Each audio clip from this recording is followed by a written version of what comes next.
तो चलिए देखते हैं हिंदी में वर्णमाला से कुछ रिवीजन करते हैं। तो वर्णमाला की बात चल रही है। जैसे आपसे पूछेगा कि वर्णों के भेद कितने होते हैं, तो वर्णों के भेद आपसे क्वेश्चन में आएगा कि निम्न में वर्णों के भेद हैं 1 2 3 4। तो ऑप्शन में आप लगाएंगे 2, क्योंकि वर्ण कितने होते हैं भैया? 2। वर्णों के कितने भेद होते हैं हिंदी में? 2। तो वर्णों के भेद 2। नंबर 1 होता है आपका स्वर और दूसरा होता है आपका व्यंजन। एक होता है स्वर और एक होता है आपका व्यंजन। स्वर नाम में ही छिपा है स्वर, यानी कि जो सबसे हट के रहे, यानी कि जो स्वतंत्र रूप से बोला जाए, अर्थात जिसे बोलने के लिए किसी दूसरे वर्ड की आवश्यकता न पड़े, उसे हम क्या कहते हैं? स्वर कहते हैं। तो स्वर समझ आ गया कि जो स्वतंत्र रूप से बोले जाए उन्हें हम स्वर कहते हैं। और तुमसे पूछा जाए कि सबसे छोटी लिखित इकाई क्या है, तो आप बताएंगे वर्ण। सबसे छोटी लिखित इकाई वर्ण। और वर्ण होते कितने प्रकार के हैं? 2। नंबर 1 स्वर, नंबर 2 व्यंजन। स्वर मतलब जो स्वतंत्र रूप से बोले जाए, और व्यंजन होता है जो स्वरों की सहायता से बोले। व्यंजन कहता है भैया कि हम किसके सहायता से बोले जाएंगे? स्वरों की। तो स्वरों की सहायता से बोले जाने वाले शब्द को हम क्या बोलते हैं? व्यंजन। आज समझ आई? कितना दिमाग में गया? आगे अगला क्वेश्चन आया था है कि स्वर के कितने प्रकार? तो स्वर होते हैं लगभग 6। स्वरों की संख्या कितने हैं? 6। कितने स्वर हैं? सॉरी, स्वरों की संख्या कितनी है? 11। स्वरों की संख्या कितनी है? 11। स्वरों की संख्या कितनी है? 11। स्वरों की संख्या 11। जो कि छोटा आ है, बड़ा आ है, छोटी ई है, बड़ी ई है, छोटा औ, बड़ा औ, ऋषि ए ऐ ओ। कितने स्वर हो गए? 11। स्वर की संख्या अगर पूछता है आपसे तो कितना बताएंगे? 11। छोटा आ से लेकर औ तक। लेकिन अगर इसी में 2 शब्द और जोड़ दिया जाए, अंग और आहा, अंग आहा, तो इस प्रकार स्वर कुल कितने हो जाते हैं? 13। स्वरों की संख्या अगर आप पूछता है कुल स्वर कितने हैं? 13। ठीक, तो 13 में कौन जुड़ जाता है भैया लास्ट में? अंग आहा। अंग को बोलते हैं अनुस्वार, अंग को बोलते हैं अनुस्वार, और आप आहा को बोलते हैं विसर्ग। आहा को बोलते हैं विसर्ग। और अनुस्वार और विसर्ग यानी अंग और आहा को ही हम एक शब्द में बोलते हैं अयोग वाह। तो पेपर में क्वेश्चन आता है कि अयोग वाह की संख्या कितनी होगी, तो आप क्या बताएंगे? 2। ये अगर इस प्रकार नहीं पूछे तो अगला पूछेगा निम्न में ये दोनों वर्ण हैं, यानी अंग और आहा हैं, क्या अयोग वाह हैं, अंतास्थ हैं कि उसमें हैं, तो क्या होंगे? अयोग वाह। या सिंपल पूछेगा कि अयोग वाह की संख्या कितनी होती है, तो आप क्या बताएंगे? 2। बात समझ आई? अगला अगला आपसे पूछता है कि व्यंजन की संख्या कितनी होती है? 33। व्यंजन की संख्या कितनी होती है भैया? 33। जो कि है आपका का, खा, गा, घा, अंगा। फिर अगला है चा, छा, जा, झा, ञ। फिर आपका टा, ठा, डा, ढा, अड़। फिर ता, था, दा, धा, ना। फिर उसके बाद पा, फा, बा, भा, मा। फिर उसके बाद या, रा, ला, वा। फिर उसके बाद शा, शा, शा। तो इस प्रकार व्यंजनों की संख्या कितनी हो जाती है आपकी? का से लेकर कहाँ तक भैया? हा तक। का से हा तक कितने व्यंजन हो जाते हैं? 33। कितने हो जाते हैं? 33। तो व्यंजनों की संख्या अगर पूछेगा आपको 33। लेकिन अगर कुछ हिंदी में कुल अगर पूछ ले कितने वर्ड हैं, तो 52। हिंदी में कुल कितने हैं? 52। 33 तो व्यंजन है आपके। 33 क्या है आपके? व्यंजन। और 11 आपके क्या है? स्वर। 33 11 मिलके कितने हो गए? 44। इस प्रकार अभी तक कितने हैं? 44। फिर उसके बाद 4 शब्द आते हैं जिसे हम बोलते हैं संयुक्त व्यंजन। क्या बोलते हैं? संयुक्त व्यंजन। तो 4 इसमें जब जोड़ देंगे संयुक्त व्यंजन, तो इस प्रकार जाकर बन जाएंगे कितने? 48। यानी अभी कितने आ गए? 48। फिर अगर आगे बढ़ेंगे तो 2 आते हैं उच्छिष्ट व्यंजन। तो 2 इसमें उच्छिष्ट बोल जोड़ देंगे तो कितने हो जाएंगे? 50। 2 उच्छिष्ट जोड़कर कितने हो जाएंगे? 50। फिर उसके बाद अगर आगे आएंगे तो हम 2 जोड़ेंगे, जो आप पढ़े थे अयोगवाह की संख्या। अयोगवाह 2 होते हैं। इस प्रकार जब जोड़ेंगे तो कुल जाकर हिंदी में कितने आ जाएंगे? 52। कितने? 52। बात समझ आई? तो अब जाकर 52 आया। कहाँ से? 33 व्यंजन, 11 स्वर, 4 आपके संयुक्त व्यंजन, 2 आपके उच्छिष्ट व्यंजन, 2 आपके अयोगवाह। क्वेश्चन यहाँ से आता है कि अयोगवाह होते हैं स्वर या व्यंजन? अयोगवाह होते हैं स्वर या व्यंजन? तो अगर यहाँ देखा जाए तो कुल स्वरों पर आए तो 13, जब 13 आए तो अंक और रहा है यानी अयोग हुआ है। तब एक तरीके से देखा जाए तो यहाँ किसका काम कर रहे हैं, स्वर का। लेकिन यहाँ जो मैंने दो जोड़ा, यही तो अयोग हुआ, दोनों जोड़ा आकर यहाँ काम कर रहे हैं किसका, व्यंजन का। तो पेपर में जब भी आए कि अयोग वाह होते हैं स्वर या व्यंजन, तो आप सीधा ऑप्शन 1 रहे, ना स्वर ना व्यंजन। तो क्या लगा कर आएंगे आप, ना स्वर ना व्यंजन, क्योंकि ये स्वर और व्यंजन के बीच की एक क्या होती है, जंजीर यानी कड़ी होती है। ये ससुरा स्वर में भी जाकर लग रहा है, अगर इसे काम पड़ रहा है तो व्यंजन में भी जाकर, यानी जस दूल्हा तस बनी बारात, वही बात हुई। इधर देखा गया इनका तो स्वर में काम कर रहे हैं, इधर देखा गया तो व्यंजन में काम कर रहे हैं, यानी कभी स्वर की तरफ कभी व्यंजन की तरफ।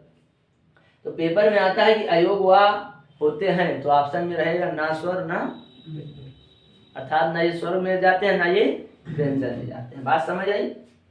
आगे चलिए अगला देखते हैं कि इसी में आपके जो 33 व्यंजन है, इसी में 5 वर्गीय व्यंजन होते हैं। कितने होते हैं, वर्गीय व्यंजन। तो आपसे प्रश्न आता है पेपर में कि वर्गीय व्यंजनों की संख्या कितनी होती है।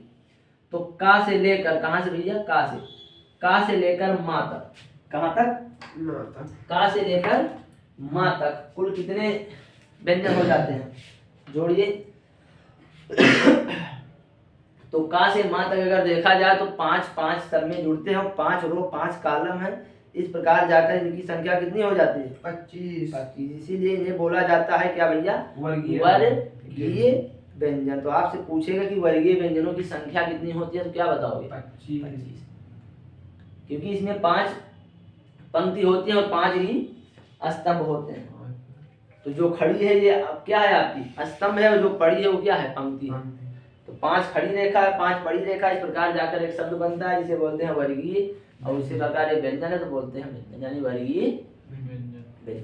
तो इनकी संख्या कितनी हो जाती है भैया आपकी, 25। बात समझ आई?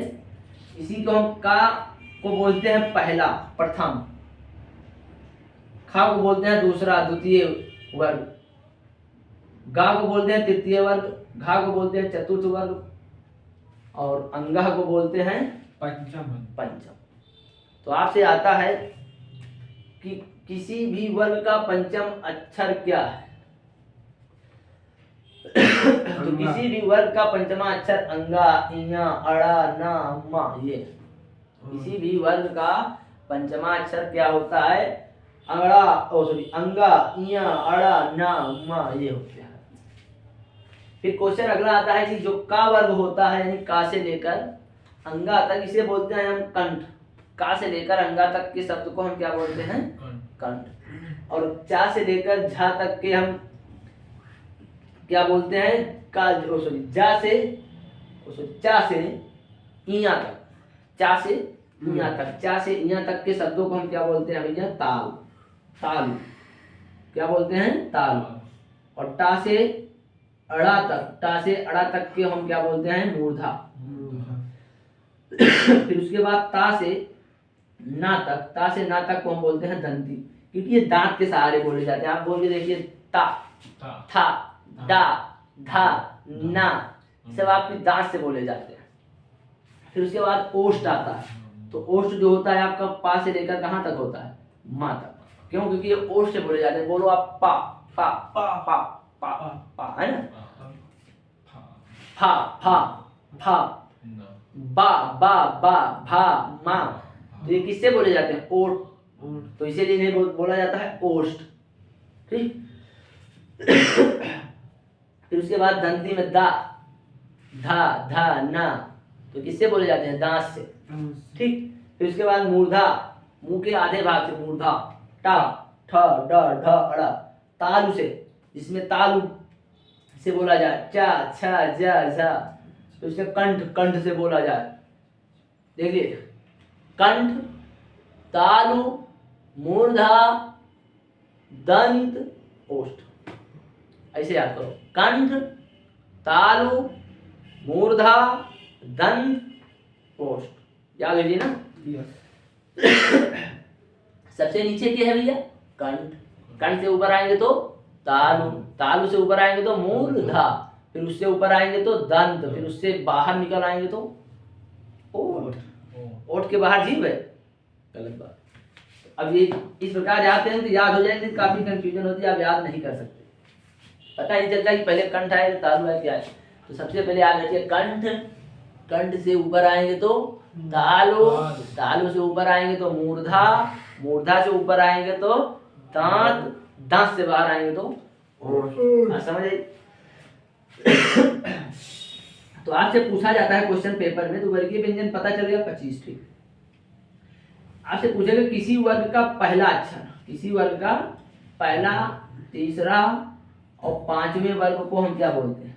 इसे हम बोलते हैं भैया अल्प प्राण। या सीधा क्वेश्चन आता है कि अल्प प्राण हम किसे कहते हैं? तो किसी भी वर्ग का पहला, तीसरा और पांचवा वर्ग अल्प प्राण कहलाता है। प्लस उसके बाद इसमें कुछ और शब्द हैं, जैसे आपसे बोला जाए कि अंतास्त व्यंजन, फिर अगला बोला जाए उच्छिष्ट व्यंजन, फिर अगला बोला जाए सभी स्वर। ये सब क्या होते हैं? अल्प प्राण। पहला बात तो आ गया किसी वर्ग का तीसरा, पहला, पहला, तीसरा, पांचवा, पहला, तीसरा, पांचवा, ये तो है ही है, क्या है आपके अल्प प्राण। उसके साथ साथ जो आपको आता है क्या? अंतास्त व्यंजन। अंतास्त व्यंजन 4 होते हैं, अभी आगे बताएंगे, 11 अलावा। फिर उसके बाद उच्छित व्यंजन 2 होते हैं, डाढ़ा। फिर सभी स्वर, जितने हैं स्वर 11 ये आ जाते हैं। तो इस प्रकार जाकर एक शब्द बनता है, इसे बोलते हैं अल्प प्राण। और इनकी संख्या अगर पूछी जाए तो 33। किस 33 हुई? क्योंकि एक वर्ग में 5, एक वर्ग में 5, एक वर्ग में 5, तो इसमें कितने वर्ग हैं? 3, पहला, तीसरा, पांचवा, तो यानी कुल कितने वर्ग हो गए इसमें? 15। 15 ये हो गए। अंतास्त व्यंजन की संख्या 4 होती है, 15 4 19 हो गया। और उच्छिष्ट व्यंजन कितने होते हैं? आपके 2, 19 2 कितना हो गया आपका? कितना हो गया? 21। और फिर उसके बाद सभी स्वर जोड़ो, कितना आ रहा? आप जोड़ेंगे 33 आएगा लगभग। ठीक, अगला आपसे पूछता है कंठ के बाद तालु। तालु में आता है आपका चा छा जा झा ञ। तो कंठ तालु में कौन आता है? चा छा जा झा ञ। और प्लस उसके बाद आता है छोटी ई, बड़ी ई, या सा। छोटी ई, बड़ी और या सा किसमें आते हैं? तालु। फिर उसके बाद आता है मूर्धा। मूर्धा में आपके आता है टा ठा डाढ़ा अड़, टा ठा डाढ़ा अड़, और प्लस उसके बाद लाशा। टा ठा डाढ़ा अड़ा के बाद लाशा। तो क्वेश्चन पूछेगा कि मूर्धा है निम्न में से, ऑप्शन दे देगा आपको, कहेगा मूर्धा में है ना, मूर्धा में टा ठा डाढ़ा अड़ा, उसके बाद ऋषि है, रा है, पाशा है। ऋषि है, रा है, सा है, ये कौन सा भैया आपका? मूर्धा। तो उसके बाद दंती पूछेगा, तो दंती में तो आपको मालूम है ता था दा धा न, और प्लस इसके बाद आपको मिल जाएगा लाशा। तो लाशा यानी ला और सपेरा वाला शा आपको, और प्लस दंती में ता था दा था ना, ये मिलकर बनाते हैं आपके दंत।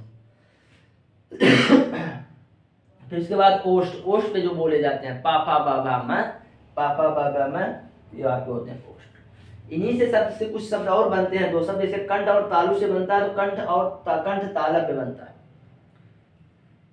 पेपर में पूछा जाता है कंठ तालव्य कौन कौन होते हैं? 2 होते हैं, ए ऐ, ए कंठ तालव्य कौन होते हैं? ए कंठ तालव्य ए ऐ, यानी कंठ और तालव्य तालु से बने, यानी कंठ में छोटा आ, तालु में छोटी ई, छोटा आ छोटी ई से मिलकर ए ऐ। अभी आगे बताएं। तो इसके बाद कंठोष्ठ। कंठ और ओठ, यानी कंठ और ओठ से जो बोला जाए उसे कंठोष्ठ बोलते हैं, जिनकी संख्या होती है 2, ओ औ। तो बहुत पूछा जाता है कि कंठ तालव्य कौन है? ए और ऐ, और कंठ ओष्ठ कौन है? ओ और औ। क्यों? क्योंकि ये 2 शब्द से बने हैं। इसके बाद आता है संयुक्त व्यंजन। तो संयुक्त व्यंजन आपने पढ़ा 4 होते हैं। संयुक्त व्यंजन कितने होते हैं? 4। तो पहला छत्रंग ज्ञ स्र, छत्रंग ज्ञ स्र। संयुक्त व्यंजन कितने होते हैं? छत्रंग ज्ञ स्र। छत्र यानी छत्र बना है आपका किससे? का प्लस शा से, का प्लस शा से छत्र बना है, और त्रा बना है आपका ता प्लस रा से, त्रा। फिर उसके बाद ज्ञा बना है आपका जा प्लस अन्या से, तो इसे पढ़ा जाता है ज्ञा। फिर उसके बाद सरा बना है आपका शा प्लस रा, सरा।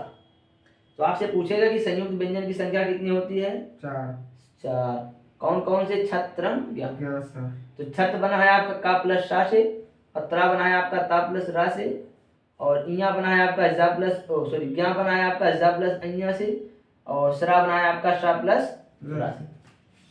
फिर अगला पूछा जाता है आपका संयुक्त व्यंजन के बाद इसी से रिलेटेड अगला संयुक्त स्वर। तो संयुक्त स्वर और संयुक्त व्यंजन में अंतर है। व्यंजन की बात करें तो व्यंजन शब्द होंगे, स्वर की बात करेगा तो स्वर शब्द होंगे। तो स्वर में 4 संयुक्त स्वर होते हैं आपका। पहला है आपका ए, ऐ, ओ, औ। ए, ऐ, ओ, औ। ए, ऐ, ओ, औ। ए, ऐ, ओ, औ। तो कितने होते हैं भैया? 4 स्वर होते हैं और 4 ही व्यंजन, यानी 4 संयुक्त व्यंजन, 4 संयुक्त स्वर। व्यंजन की बात रही तो छत्र ज्ञासरा आ गया था। स्वर में आएंगे तो ए, ऐ, ओ, औ।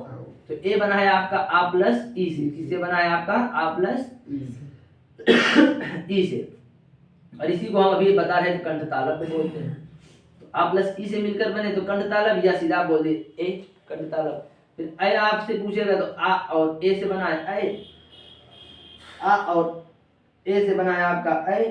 फिर उसके बाद ओ बना है आपका आ प्लस ऊ से। किससे? आ प्लस ऊ से। तो इसे बोलेंगे कंठोष्ठ। कंठोष्ठ अभी लिखा है तो कंठोष्ठ किसे कहते हैं? ओ औ को। तो ओ बना है आ प्लस ऊ से, और औ बना है आपका आ प्लस ओ से। तो इस प्रकार 4 संयुक्त व्यंजन और 4 संयुक्त स्वर।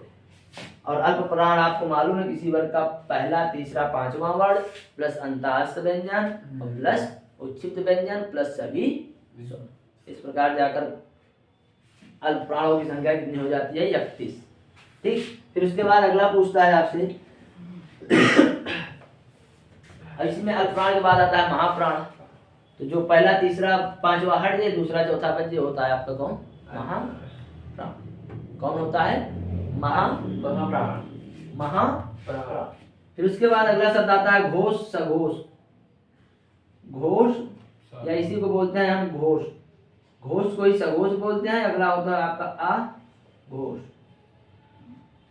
घोष या सघोष एक ही नाम है, और अगला शब्द है आपका अघोष। तो घोष पूछे तो किसी वर्ग का पहला और दूसरा वर्ग, किसी वर्ग का पहला यानी का और खा, ये कौन से शब्द होते हैं भैया?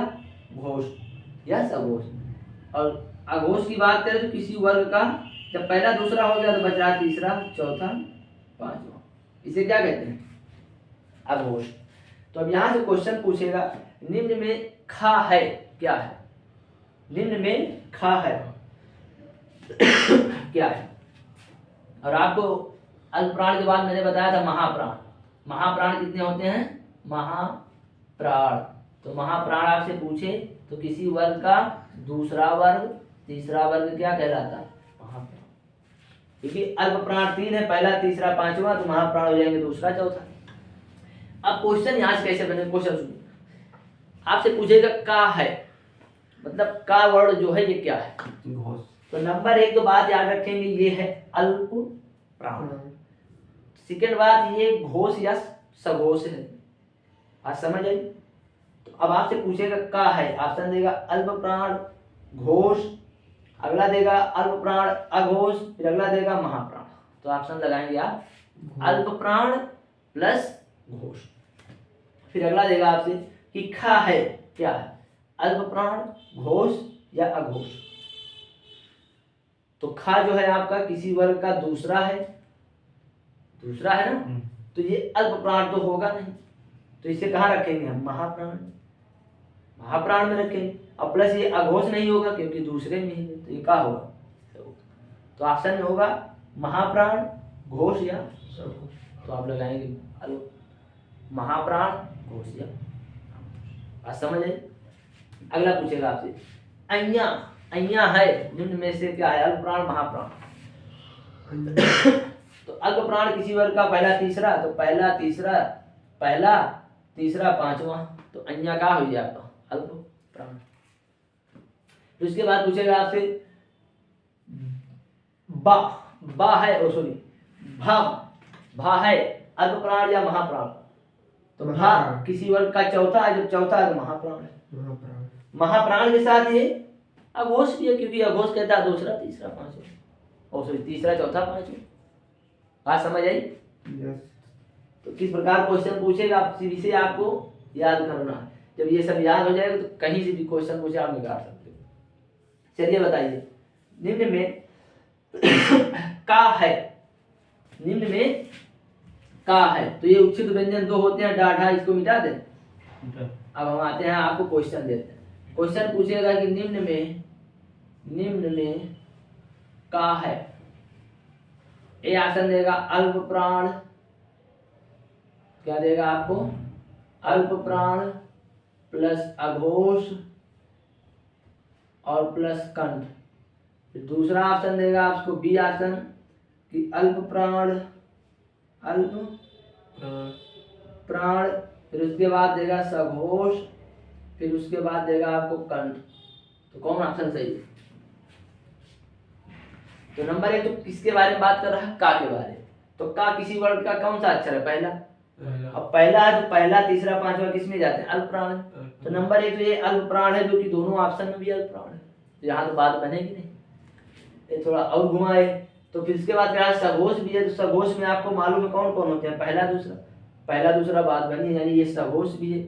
तो यहाँ पहले ऑप्शन में तो कर रहा घोष, गलत हो। ऑप्शन कौन सही है आपका, दूसरा, क्योंकि का जो है अल्प प्राण के साथ सघोष के साथ साथ ये कंठ भी है। देखो ध्यान से, नहीं बात समझ आई, बात नहीं समझ आई।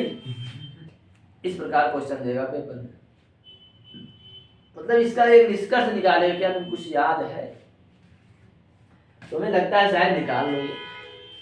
इसी प्रकार क्वेश्चन आएंगे।